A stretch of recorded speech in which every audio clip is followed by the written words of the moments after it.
जय महाराष्ट्र मित्रांनो, तुम्ही मुख्यमंत्री माझी लाडकी बहीण योजनेसाठी अर्ज करताय, मग तुम्ही ऑफलाईन करताय किंवा मोबाईलवरून नारी शक्ती दूतद्वारे ऑनलाईन मोबाईलवरून फॉर्म भरताय, तर दोन्ही पद्धतींसाठी तुम्हाला काही डॉक्युमेंट लागताय आणि त्यासाठी अनेकांना अडचण येते. त्याच्याबद्दलच तुम्हाला इथे माहिती सांगतोय. जसं की बघा, आधार कार्ड तर प्रत्येकाकडेच आहे, त्यामुळे इथे तुम्हाला अडचण येत नाही आहे. अपलोड करायला अडचण येत असेल तर तुम्हाला काय करायचं आहे, छोट्या MBचा फोटो घ्यायचा आहे. त्यानंतर अधिवास प्रमाणपत्र, जन्म प्रमाणपत्र किंवा शाळा सोडल्याचा दाखला हा पण अनेक जणांकडे आहे. पण अनेक जणांना काय प्रॉब्लेम येतोय की आमच्याकडे उत्पन्न प्रमाणपत्र पण नाही, पिवळं किंवा केशरी रेशन कार्ड नाही. तर अशा वेळेस आम्ही काय करायचं, तर तुमच्यासाठी इथे बघा स्वयं घोषणा पत्र आहे. हे कशा प्रकारे भरायचं हे मी तुम्हाला आजच्या व्हिडिओत सांगणार आहे. त्यामुळे हे जे डॉक्युमेंट आहे याचा पण तुमचा प्रश्न मिटून जाईल.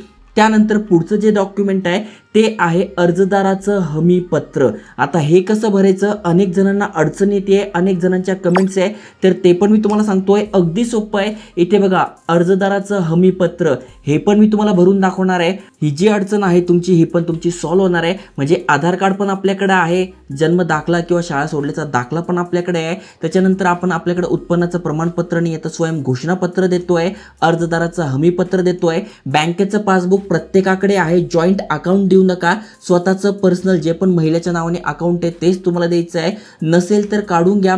पासबुक नसेल तर तुम्ही कॅन्सल चेक सुद्धा देऊ शकताय. ओके, तर अशा प्रकारे हे डॉक्युमेंट तुम्हाला अपलोड करायचे. आता अनेक जणांना या दोन डॉक्युमेंटमध्ये अडचण येते आहे, तर तेच मी तुम्हाला सांगतो कशा प्रकारे भरायचं आहे. तर बघा, सगळ्यात आधी तुम्हाला स्वयं घोषणापत्र भरून घ्यायचं आहे. मग सगळ्यात आधी मी म्हणजे तुमचं नाव, जी अर्जदार महिला आहे तिचं नाव इथे टाकायचं आहे. त्यानंतर तुमचं लग्न झालं असेल तर बघा, तुम्ही पत्नी म्हणून इथे अप्लाय करताय, मग पत्नीवर क्लिक करून तुमचं इथे नवऱ्याचं नाव टाकून घ्यायचं आहे. जर तुमचं लग्न झालेलं नसेल, घटस्फोटित असाल, तर तुम्ही इथे बघा मुलगी म्हणून टाकायचं आहे. मग तुमच्या वडिलांचं नाव इथे येईल. कोणाचं नाव येईल? वडिलांचं नाव तुम्हाला इथे टाकायचं आहे. त्यानंतर तुमचं वय किती आहे तर तुम्हाला इथे वय टाकून घ्यायचं आहे. 22 आहे, 24 आहे, 26 आहे, जे पण तुमचं वय असेल ते टाकून घ्यायचं आहे. त्यानंतर तुम्हाला इथे व्यवसाय टाकायचा आहे. व्यवसाय काय आहे तर इथे बघा वेगवेगळे व्यवसाय दिलेले आहे. मग शेती करताय, कृषी उद्योग आहे, दूध व्यवसाय, जे पण तुमचं असेल किंवा खाजगी नोकरी तुम्ही करत असाल तर ते तुम्हाला इथे टाकून घ्यायचे. तर जो पण व्यवसाय आहे ते तुम्ही इथे टाकून घेऊ शकताय. त्यानंतर राहणार तर तुम्हाला इथे तुमचा पत्ता टाकून घ्यायचा आहे. पत्त्यासाठी जागा छोटी आहे, तर शॉर्टकटमध्ये आधार कार्ड प्रमाणेच तुम्हाला इथे पत्ता टाकून घ्यायचा आहे. म्हणजे समजा तुम्ही राहताय नाशिक, इथे जे पण ॲड्रेस असेल तो टाकून घ्यायचा आहे. तालुका कोणता आहे, जिल्हा कोणता आहे हे तुम्हाला टाकून घ्यायचं आहे. अगदी शॉर्टकटमध्ये तुम्हाला पत्ता टाकायचा आहे. त्यानंतर तुम्हाला इथे तुमचं उत्पन्नाचं साधन टाकून घ्यायचं आहे. जसं की समजा आता तुम्ही व्यवसाय टाकला असेल खाजगी नोकरी. ओके, मग खाजगी नोकरी कुठे येऊ शकताय तर इथे बघा नोकरी तुमची इथे येणार आहे.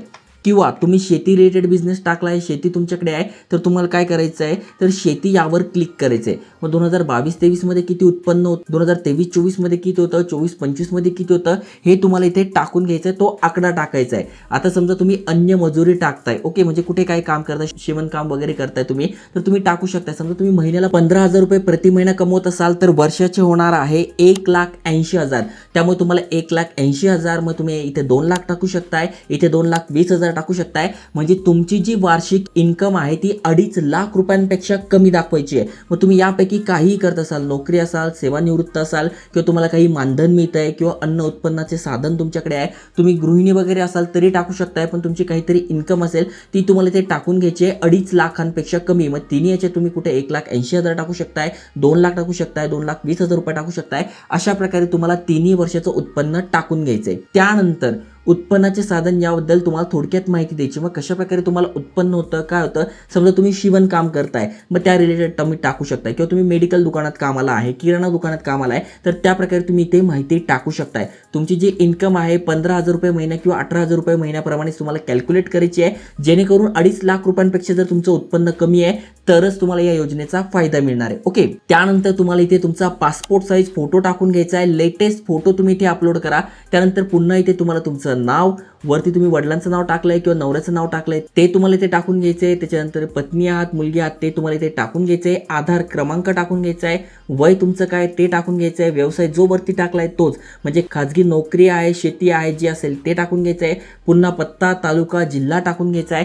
त्यानंतर इथे तुम्हाला तुमचा मोबाईल नंबर टाकून घ्यायचा आहे आणि इथे तुम्हाला तुमची सही करायची आहे. ओके, त्यानंतर ठिकाण कोणतं आहे आणि दिनांक, जे आजचा दिनांक ज्या दिवशी तुम्ही फॉर्म भरताय तो दिनांक तुम्हाला इथे टाकून टाकून घ्यायचं आहे. अशा प्रकारे तुम्हाला स्वयं घोषणापत्र लिहून घ्यायचं आहे, जे की अगदी सोपं आहे. तुम्हाला याची PDF मी आपल्या डिस्क्रिप्शनमध्ये टेलिग्राम चॅनलवर टाकून देईल, व्हॉट्सअप ग्रुपमध्ये टाकून देईल. तिथून तुम्ही डाउनलोड करून घ्या, प्रिंट काढून स्वच्छ अक्षरात निळ्या पेनाने तुम्हाला हा फॉर्म भरून घ्यायचा आहे. मग याचा फोटो काढायचा आणि फोटो काढून तुम्हाला यावर क्लिक करून अपलोड करायचं आहे. कुठे? पिवळे किंवा केशरी रेशन कार्ड किंवा उत्पन्न प्रमाणपत्र इथे तुम्हाला स्वयं घोषणापत्र टाकायचे. ओके, म्हणजे तुमचा प्रॉब्लेम सॉल्व्ह झाला. आधार कार्ड पण झालं, रहिवासी दाखला पण झाला, त्याच्यानंतर उत्पन्नाचं प्रमाणपत्र पण झालं. आता हमीपत्र कसं करायचं तर ते पण सोपं आहे. जस्ट तुम्हाला ही PDF घ्यायची आहे, याची प्रिंट काढून घ्यायची आहे आणि इथे तुम्हाला टिक मार्क करायचं आहे. टिक मार्क कसं करायचं आहे तर ते पण मी तुम्हाला सांगतो. इथे बघा, तुमचं उत्पन्न हे 2.5 लाख रुपयांपेक्षा कमी आहे, यावर टिक करायची आहे. थोडक्यात त्यांनी ज्या टर्म्स अँड कंडिशन दिल्या आहे यावर तुम्हाला टिक करायची आहे. म्हणजे तुमचं हे घोषणापत्र आहे ते रेडी होणार आहे. ओके, त्यानंतर तुम्हाला तुमचं स्थळ, दिनांक टाकून घ्यायचं आहे आणि तुम्हाला इथे तुमची जी सही आहे एकच सही सगळ्या ठिकाणी करा. अशा प्रकारे सही करून घ्यायची आहे. मग अशा प्रकारे तुमचं हे जे आहे अर्जदाराचं हमीपत्र पण होणार आहे. आणि इथे बघा दिलेलं आहे, मी घोषित करतो की माझी लाडकी बहीण योजना या संदर्भात जी पण माहिती आहे ती तुम्ही योग्य टाकलेली आहे. मग यावर क्लिक करून तुम्हाला इथे बघा SMS द्वारे कळवण्यात येईल. ओके, तर हमीपत्र पण तुम्हाला भरून घ्यायचं आहे आणि त्याच प्रकारे जे पण तुम्ही घोषणापत्र दिलेले आहे ते पण तुम्ही योग्य भरलेले आहे, कुठलीही खोटी माहिती टाकली नाही आहे हे तुम्हाला भरून इथे द्यायचंय. त्यानंतर तुम्हाला इथे जर तुम्ही परराज्यात जन्म झाला असेल तर जे पण तुमच्याकडे कागदपत्र आहे ते टाकायचं आहे. त्याच्यानंतर अर्जदाराचा फोटो टाकायचा आहे. अनेक जणांना अडचण येते, आम्ही फोटो टाकतोय पण इथे गोल सर्कल येते, अपलोड होत नाही. अपलोड का होत नाही? कारण की तुमच्या फोटोची साईज खूप जास्त आहे.